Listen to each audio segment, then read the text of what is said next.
It is something to be regretted that they have decided that they have to leave. But what I find very disturbing, and I could not accept, is the association of the judges' resignations with either the implementation of the national security law or the practice of individual rights and freedoms in Hong Kong. The rule of law has remained as robust as ever in the past 25 years after the unification. The national security law is a very essential and legitimate piece of legislation to restore law and order in Hong Kong. The Hong Kong national security law does not prohibit overseas judges or expatriate judges to adjudicate on cases concerning the national security law. So now to use that excuse as a reason of no longer sending out judges, serving judges to sit on the Court of Final Appeal is totally untenable. Yeah.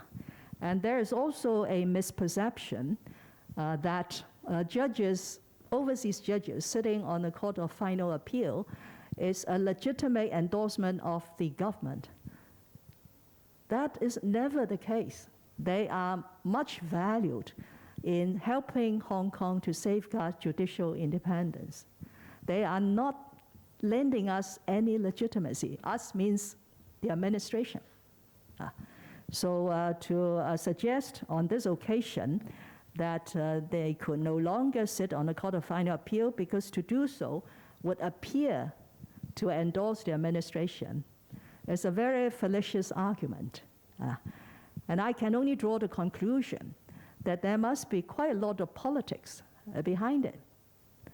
And in fact, in the last 15, 16 hours, all the commentators in Hong Kong, including very distinguished senior counsels, have all suspected that this is a sort of political manipulation.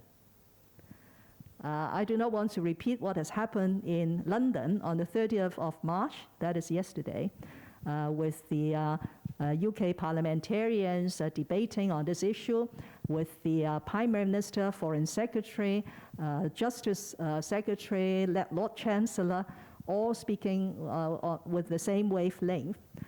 And then the two judges, two very fine and distinguished judges, tendering their resignations. I remain very confident, because your question is whether I was worried. I was not worried.